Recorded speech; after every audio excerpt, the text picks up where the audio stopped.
Muy buenos días a todos. Bienvenidos a todos los que nos ven a través de las redes sociales.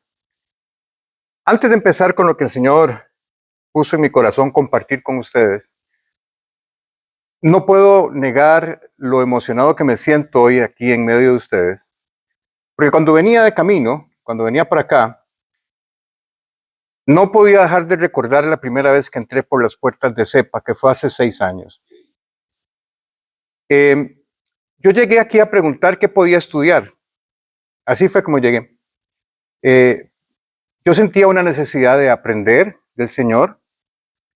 Quería, tal vez por mi profesión, estoy acostumbrado a estudiar y a no sentirme seguro si no he estudiado antes. Entonces, me habían hablado de CEPA y entré por la puerta y le pregunté a la secretaria, que no me acuerdo quién era en ese momento, que qué cursos daban, que qué se hacía aquí. Me dice, mire, yo creo que mejor usted hable con el señor Sammons. Bueno, me subieron donde el señor Sammons y me dice, bueno, ¿y usted qué quiere hacer? Y le digo, no sé. ¿Pero usted trabaja en una iglesia? No. ¿Es pastor? No. ¿Ha estudiado antes? Bueno, yo soy médico, ginecólogo. No, pero me refiero a cosas de Dios. No. Y me dice, pero usted me dice que usted es médico. Sí, yo soy médico, pero usted sirve en alguna iglesia, ¿tiene alguna aspiración misionera o pastoral? No. Me dice, bueno, mire, vea, por el nivel profesional suyo, lo que le recomiendo es que haga una maestría, porque ya usted tiene licenciatura y varias especialidades. Pero nosotros ofrecemos 2 maestrías y le digo, bueno, ¿cuáles son? Bueno, maestría en liderazgo pastoral y exégesis bíblica. Le digo, bueno, ¿me puede explicar qué significa cada una de esas 2 cosas? Porque no tengo ni la más remota idea. Salí huyendo de exégesis bíblica porque había que estudiar hebreo y griego. Y sin saberlo, yo en ese momento, pero Dios sí lo sabía, empecé a hacer la maestría en liderazgo pastoral que, bendito sea el Señor, terminé el último curso ese que acaba de terminar. Yo no sabía que el Señor me estaba preparando.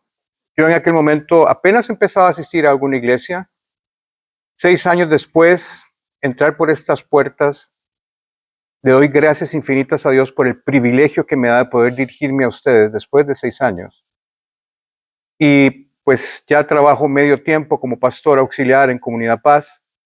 El Señor ha hecho en mi vida grandes cosas que empezaron aquí.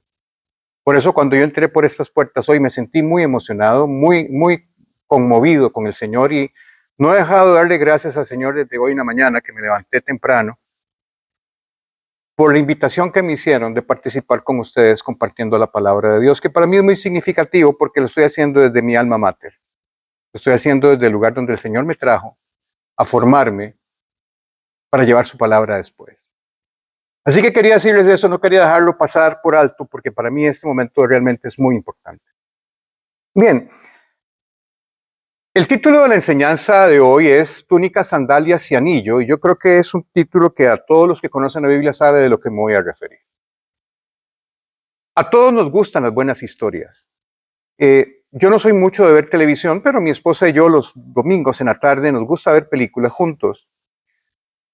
A ella le gustan mucho las novelas románticas, que yo, como buen esposo amoroso, acepto ver. Pero a mí me gustan más otro tipo de películas. A mí me gustan más las películas basadas en hechos reales y con un buen argumento.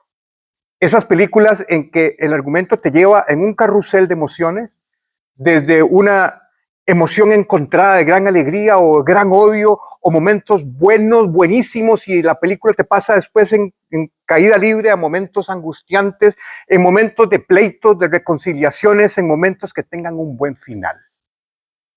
Y una de las más grandes historias jamás contadas, que tiene un argumento así, la contó Jesús hace 2000 años. Y es una historia que hemos conocido por siglos bajo el título del Hijo Pródigo. Es una historia apasionante, es una historia que nos hace viajar desde una profunda tristeza hasta un gozo indescriptible, desde una ofensa enorme hasta un perdón absoluto. Nos hace viajar del legalismo a la gracia.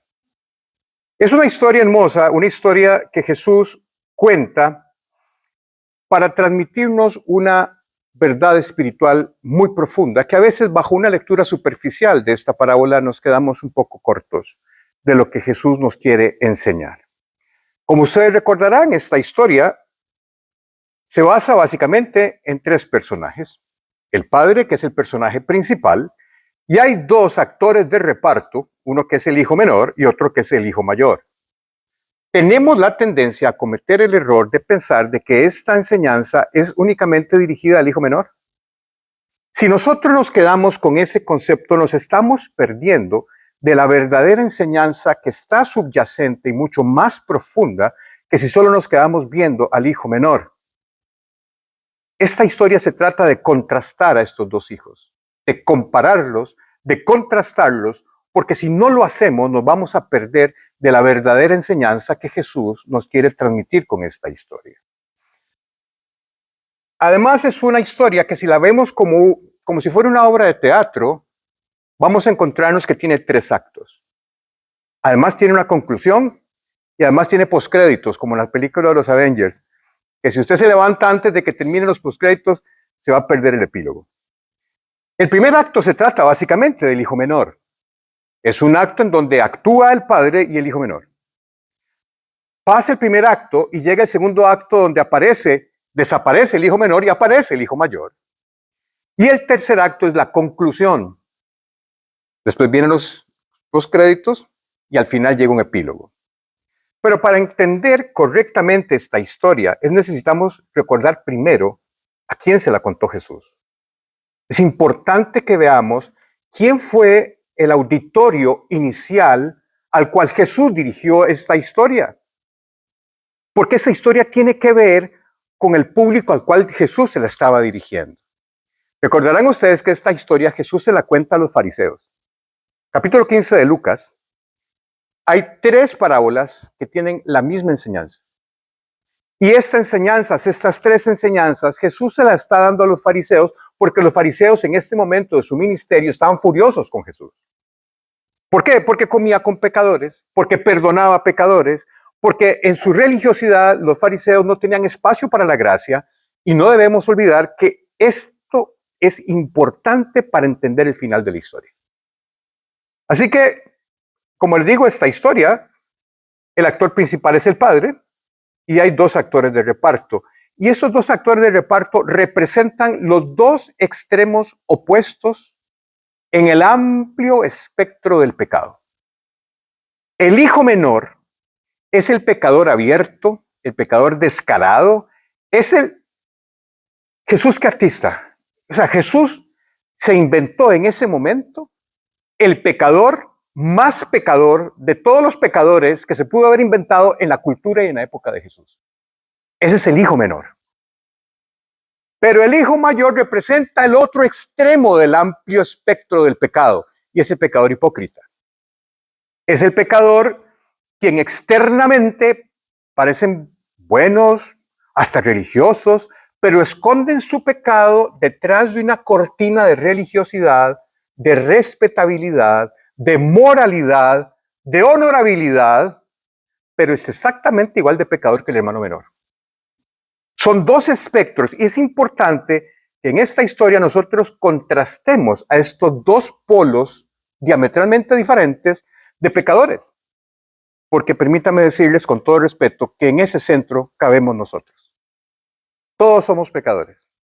Algunos nos pareceremos más al hermano menor, otros nos pareceremos más al hermano mayor, pero lo cierto es que todos entramos en la categoría de pecadores. Jesús enseñaba en parábolas. Me da pena decir esto en una universidad, pero creo que es importante para la gente que nos ve, que parábola significa literalmente poner una cosa al lado de otra, poner al lado.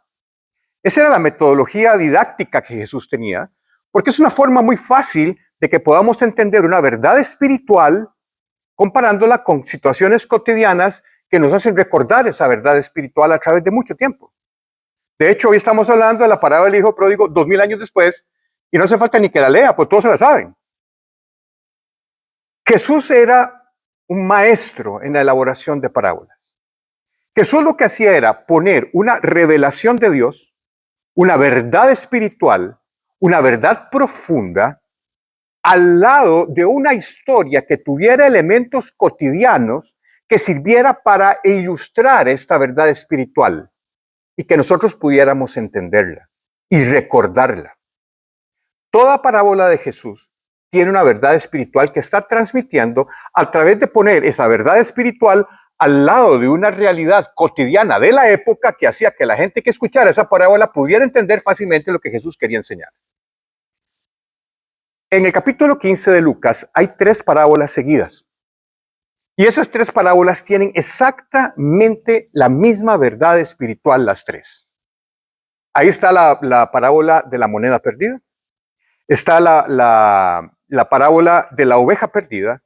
Y está la parábola del hijo pródigo, que es la que vamos a repasar hoy. Y las 3 parábolas encierran una misma verdad espiritual. Las 3. Y se las digo en un renglón. El mayor gozo que puede haber en el cielo es cuando un pecador se arrepiente.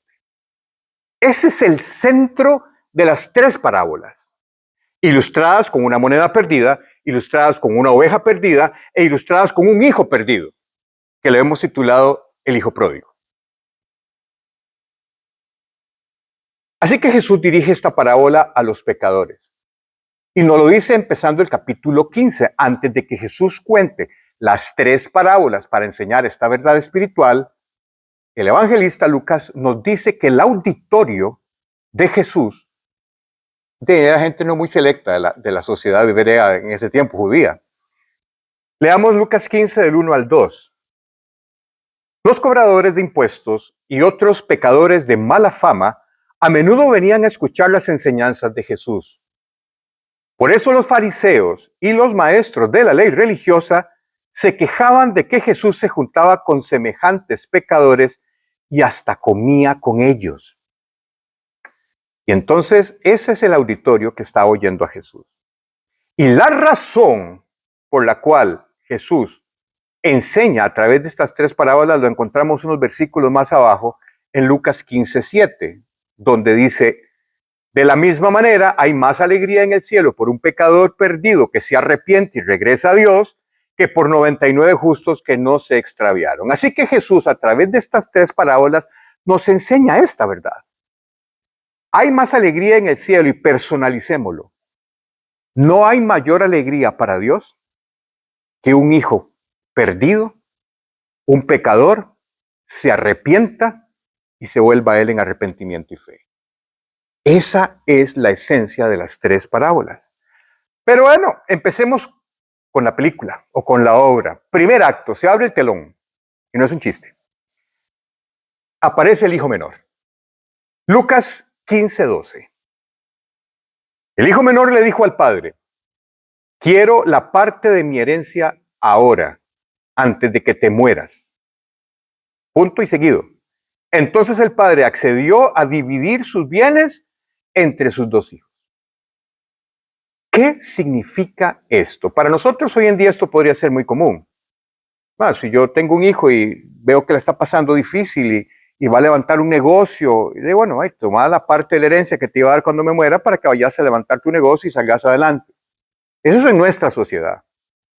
Pero en la sociedad de Jesús y bajo la ley judía, esto era la ofensa más inimaginable que un hijo pudiera hacer a su padre. Noten que en este momento el padre no estaba enfermo, no estaba en un lecho de muerte. Más bien, como vamos a ver al final de la historia, estaba absolutamente saludable, que hasta corría. Entonces, no era un padre enfermo, era un padre sano. Ahora, ¿qué sucede? Esta es la imagen. Para nosotros es difícil de entenderlo, pero para los escuchas iniciales, especialmente para los fariseos, que un hijo le dijera al padre sano y joven a lo mejor, que le diera la parte de su herencia, era el peor pecado jamás impensable, horrible, que ningún hijo judío le hubiera hecho a su papá. La herencia de su padre básicamente era la tierra.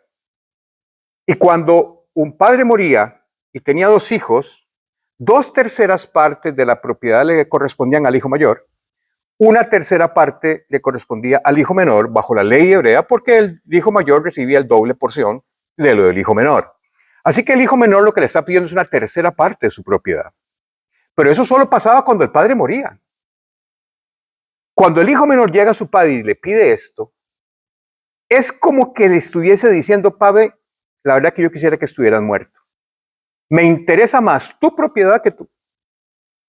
Me interesa más lo que me vas a dejar que tenerte conmigo. Y eso en la sociedad hebrea era terrible.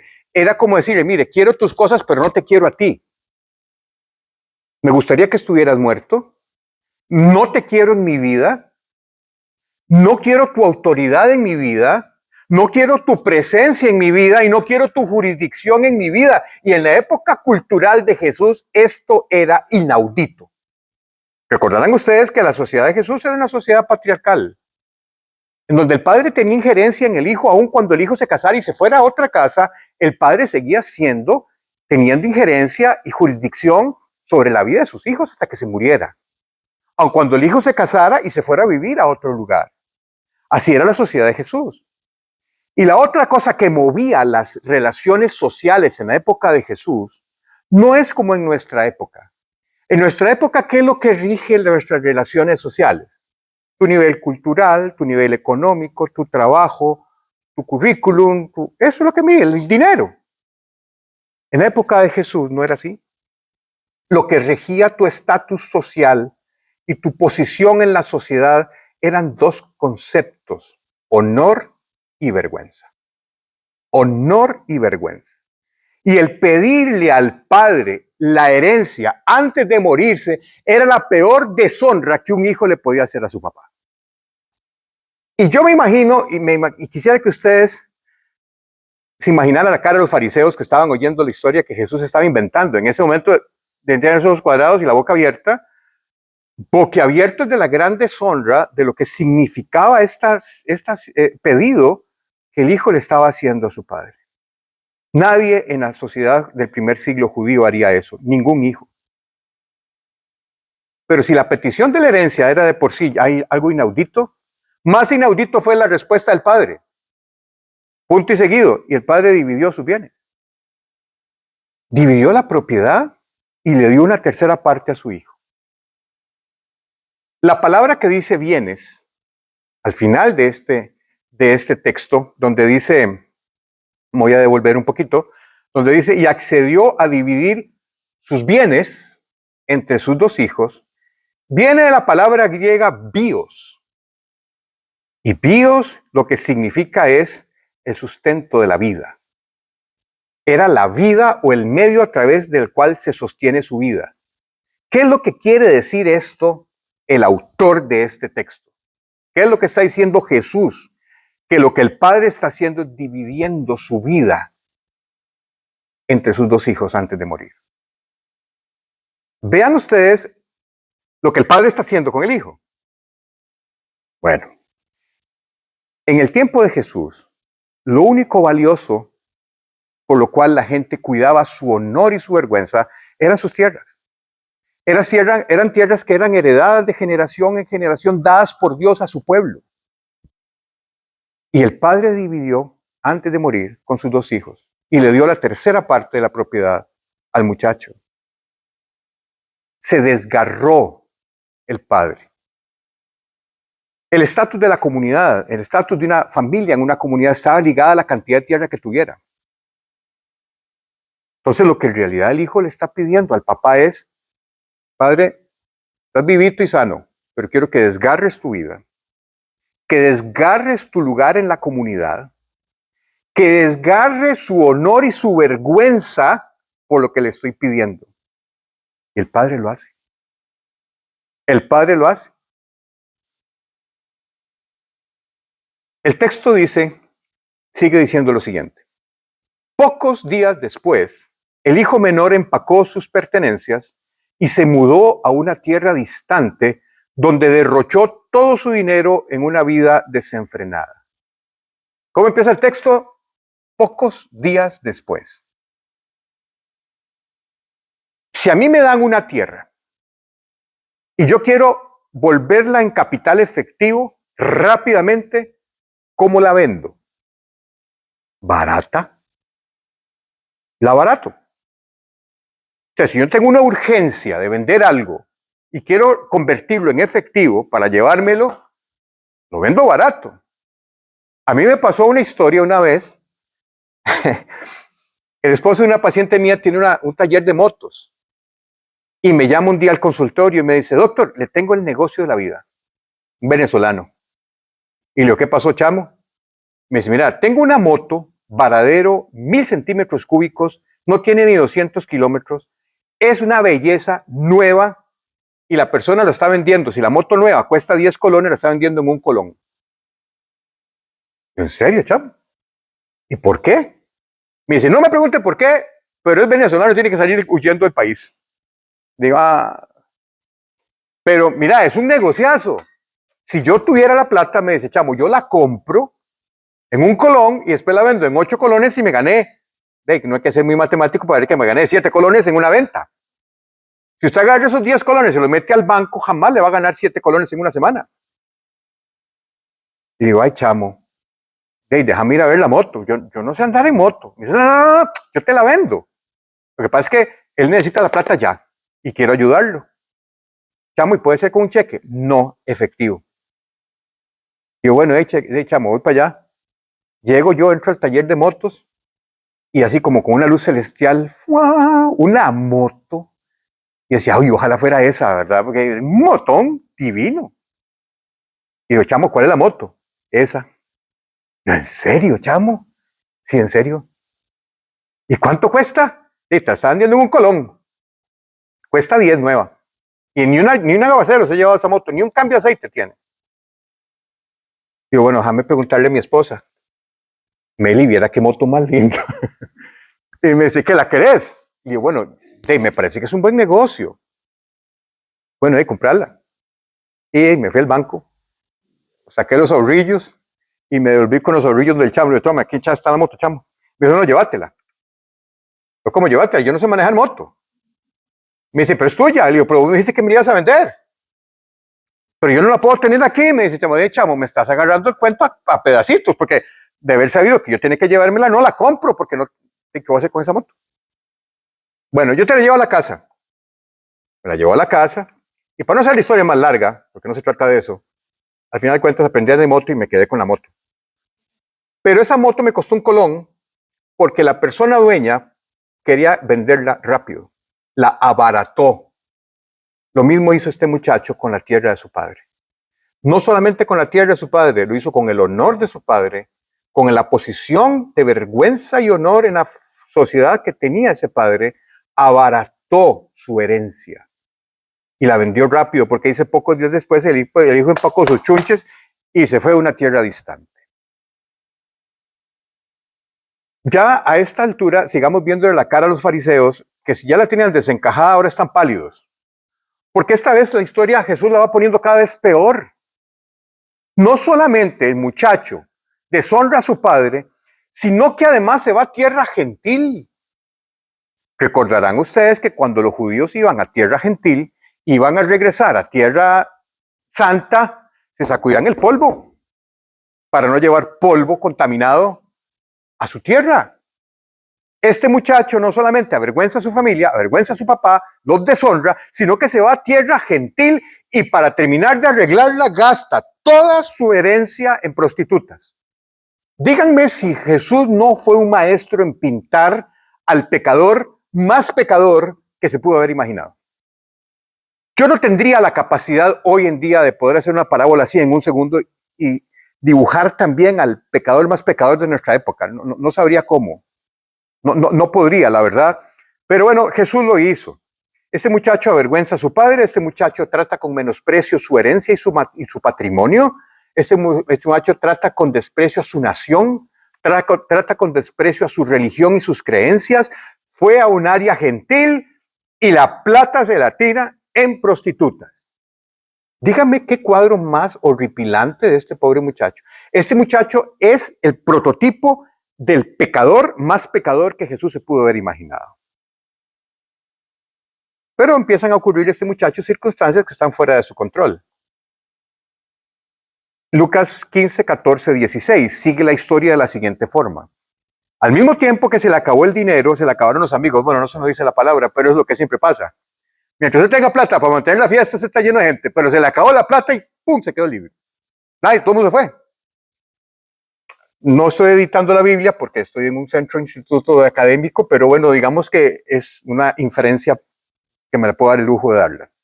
Así que se le acabó el dinero, hubo una gran hambruna en todo el país y él comenzó a morirse de hambre. Esto de morirse de hambre no es una licencia poética, se estaba muriendo de hambre.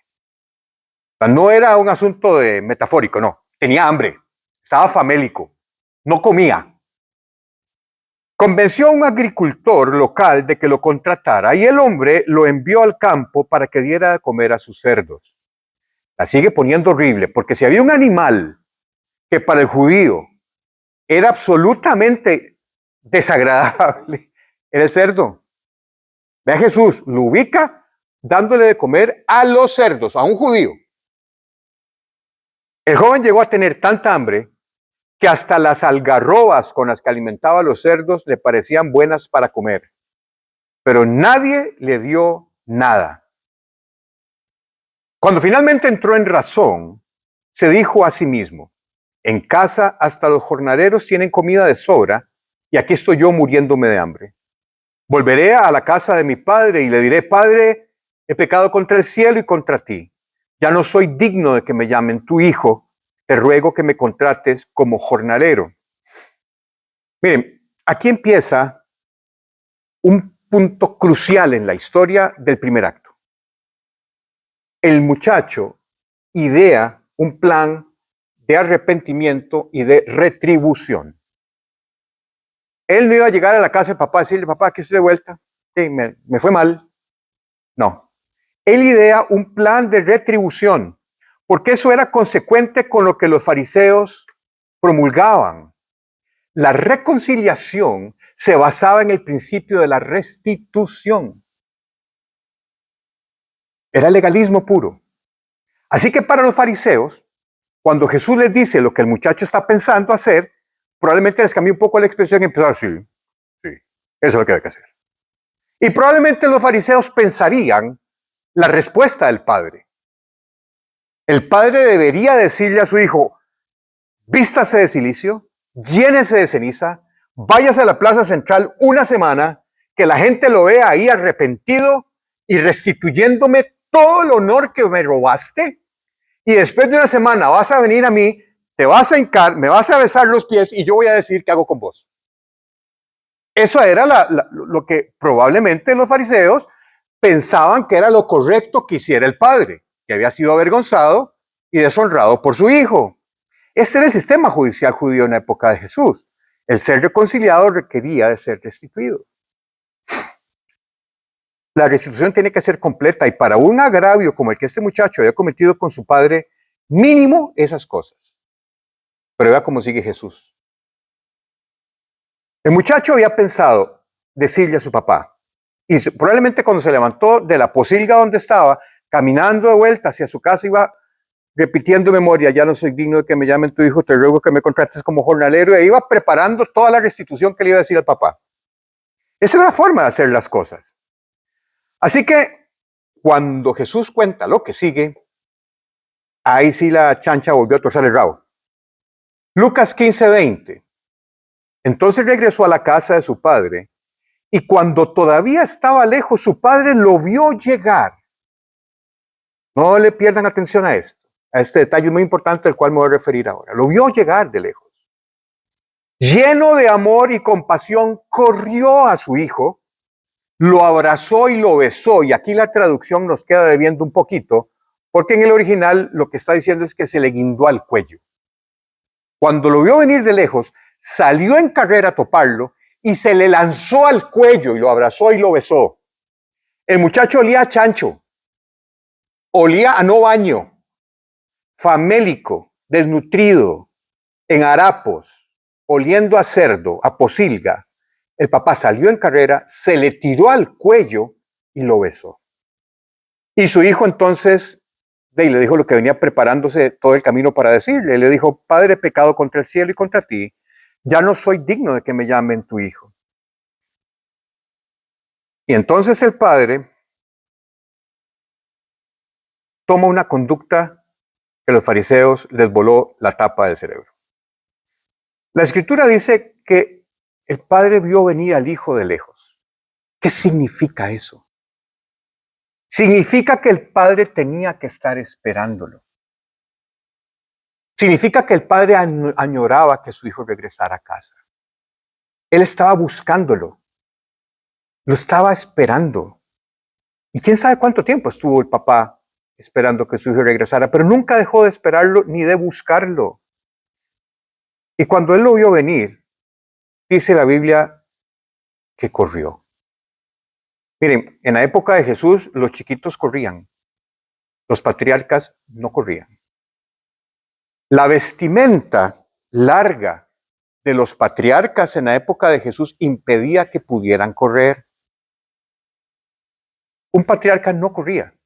Es más, un patriarca no podía levantarse las faldas porque era vergonzoso mostrar las piernas. ¿Recuerdan ustedes que cuando se hacían los sacrificios en el templo y se volaba sangre por todo lado, a los sacerdotes no se les permitía levantarse la falda porque mostraban las piernas? No se levantaban las faldas para no llenarlas, el borde inferior de la falda con el montón de sangre que corría en los actos de sacrificio en el templo, porque no era, digamos, era vergonzoso para un patriarca mostrar las patriarcas. Y este hombre salió corriendo. Para correr tuvo que haberse levantado las faldas. Era imposible correr así. Se levanta las faldas. Un hombre que ya había sufrido una vergüenza por su hijo y no le importó sufrir otra vergüenza más y levantarse las faldas y salir al encuentro de él en carrera, soltó las faldas y se le guindó al cuello. Ese es el amor que este padre está representando hacia su hijo. Y cuando el padre oye lo que el niño le dice, lo que el muchacho le dice, vean lo que dice el texto. Lucas 22, 24, 15, 22, 24. Sin embargo, su padre le dijo a los sirvientes, cuando oyó lo que el muchacho se había dicho, en lugar de decir lo que los fariseos querían que dijera, hay un sin embargo aquí que es maravilloso.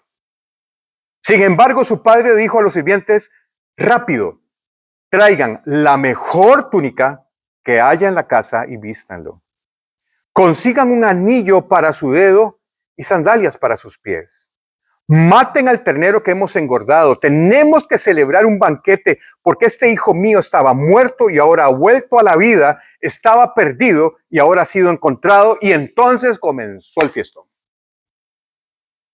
Esa es la gracia. Eso es gracia. La gracia es que el padre le dice, no, mi amor, no, yo no quiero que usted se gane su lugar. Yo te lo doy porque eres mi hijo. Esa es gracia. Y esa es la gracia que Dios nos dispensa a todos. No importa cuál haya sido tu condición, Dios la conoce. No importa cuál haya sido tu pecado, abierto y descarado como el hijo menor, o un poco más hipócrita como vamos a ver adelante con el hijo mayor. Pero Dios te está buscando, te está esperando, y cuando te vea acercarte, aun cuando vuelas a chancho, saldrá corriendo a ti, se guindará a tu cuello, te besará y te dirá, no te tienes que ganar tu lugar. Yo te lo doy. Eso es gracia. Eso es gracia. Le dio 3 cosas. Si no están dormidos, ¿cuáles eran las cosas que el padre pidió a los sirvientes que le trajeran al hijo? Una túnica, pero no cualquier túnica, la mejor. ¿Qué significaba la túnica en la época de Jesús? La túnica era un símbolo de dignidad y honor. Entre más elaborada fuera la túnica, mayor distinción y dignidad tenía el patriarca. Y le dijo, tráiganme la mejor.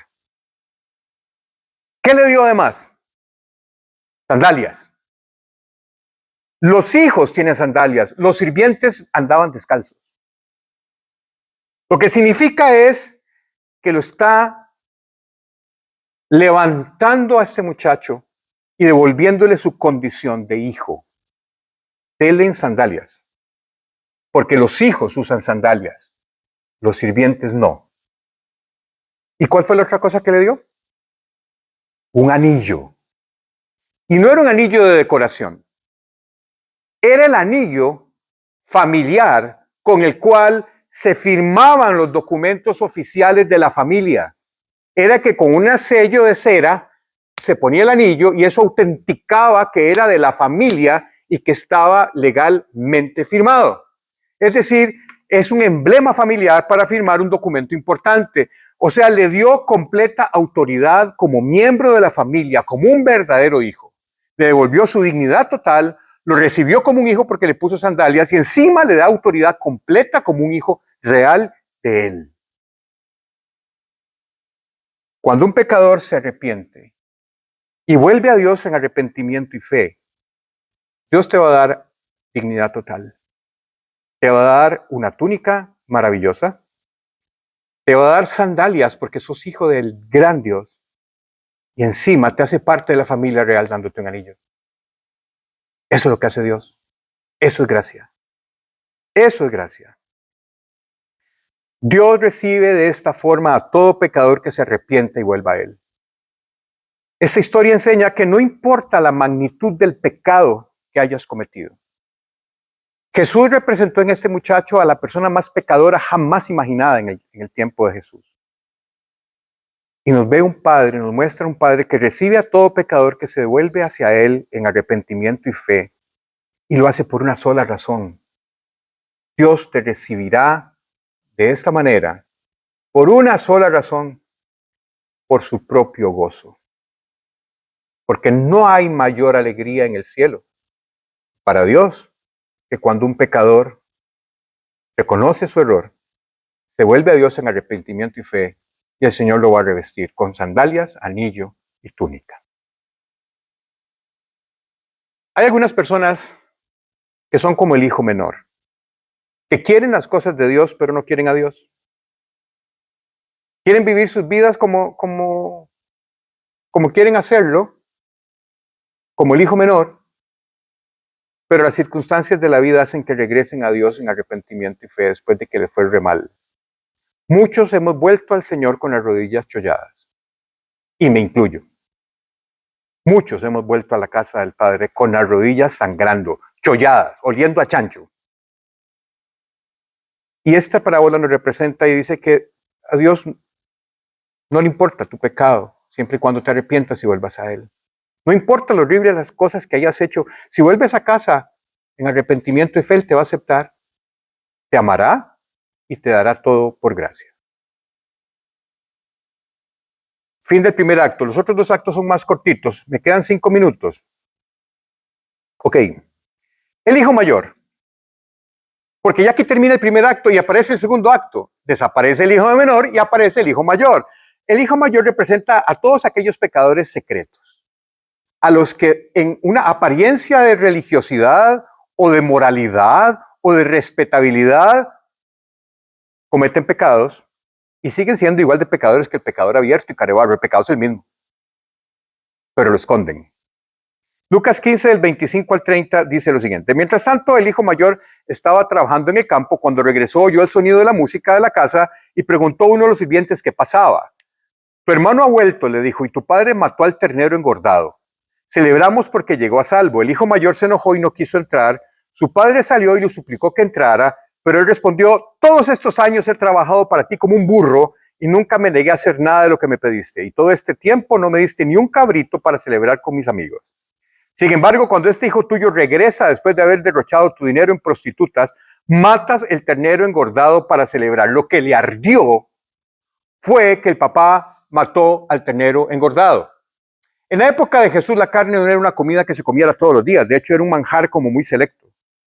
Y todas las familias tenían un ternero que engordaban para un evento familiar que no se circunscribía solo a la familia, sino se extendía a todo el pueblo. Y cuando se mataba el ternero engordado en una familia, todo el pueblo estaba invitado al festejo. Y el hijo mayor, al igual que el hijo menor, le importaban más las cosas de su padre que su papá. Porque si le hubiera importado a su papá, no se enoja con él porque lo hubiera visto alegre porque su hijo menor regresó. Pero lo que le chimó, fue que le hiciera una fiesta y que le mataran el ternero engordado porque dice, a mí ni un pinche cabrito, no lo dice así, pero bueno, la versión Alejandro habla hoy, dice, ni un pinche cabrito me diste para celebrar con mis amigos, y a este hijo tuyo, ni siquiera dice mi hermano, este hijo tuyo, sí le matas el ternero engordado. Al hijo mayor, igual que al hijo menor, le importaban más las cosas de su papá que su papá. Pero al igual que con el hijo menor, y estoy haciendo un resumen porque me quedan 2 minutos, el papá también salió a buscar al hijo mayor, igual como salió en carrera a recibir al hijo menor. Salió de la fiesta a buscar a su hijo mayor y le dijo, entre, entre. Estoy feliz. Este es un momento, Lucas 31-32, para no parafrasearlo. Su padre le dijo, mira querido hijo, tú siempre has estado a mi lado y todo lo que tengo es tuyo. Era cierto. Ya le había dado una tercera parte al hijo, las 2 terceras partes que le quedaban eran de él. Eso era cierto. Teníamos que celebrar este día feliz, pues tu hermano estaba muerto y ahora vuelto a la vida, estaba perdido y hubiera sido encontrado. El papá estaba feliz y el hijo no pudo ver la felicidad de su padre porque le chimaba que le hubieran matado al ternero engordado. El mismo egoísmo del hijo menor, solo que desde otra perspectiva. Ven el pecado. Es el mismo pecado, pero disfrazado de otra forma.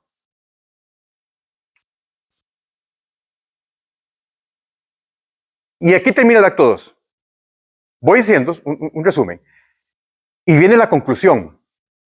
Y nos damos cuenta que no hay conclusión. Búsquenlo y léanlo. Ahí terminó la historia. ¿Y en qué terminó la cosa?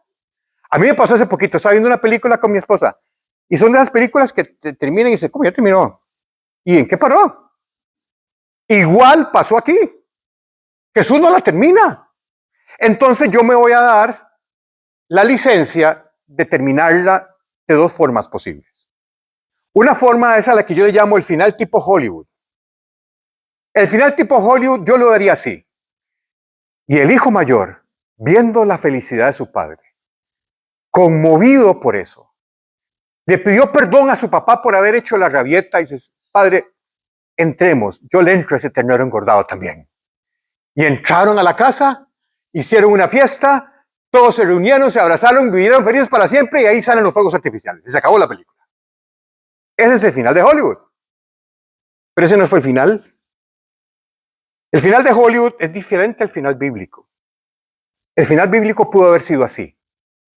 Y el hijo mayor, encendido en cólera, furioso con su padre por lo que había hecho, cogió un trozo de madera y le empezó a dar al papá y golpearlo y golpearlo y golpearlo hasta que lo mató.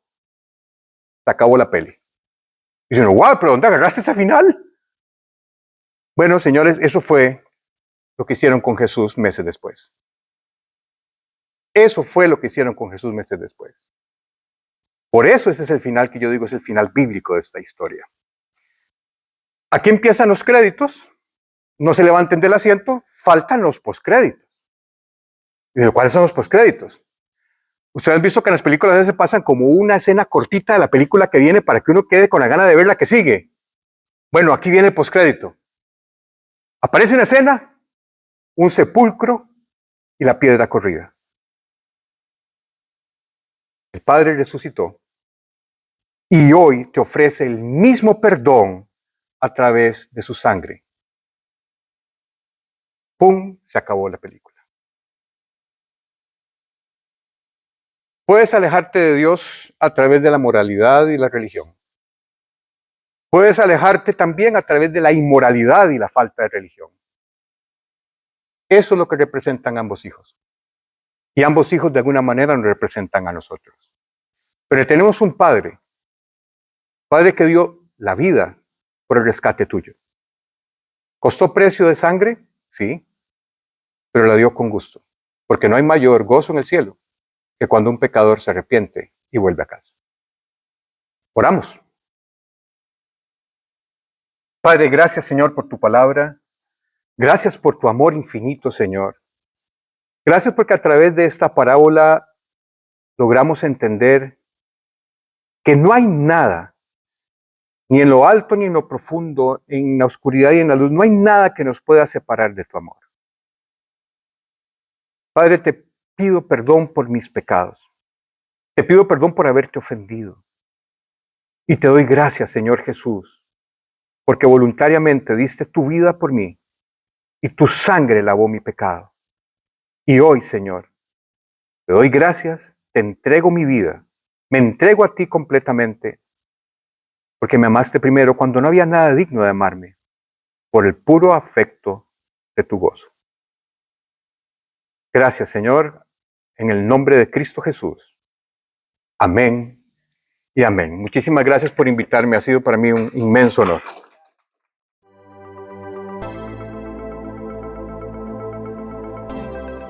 Seminario ESEPA, formando siervos conforme al corazón de Dios. Contáctenos en www.esepa.org o al número 4001-6052.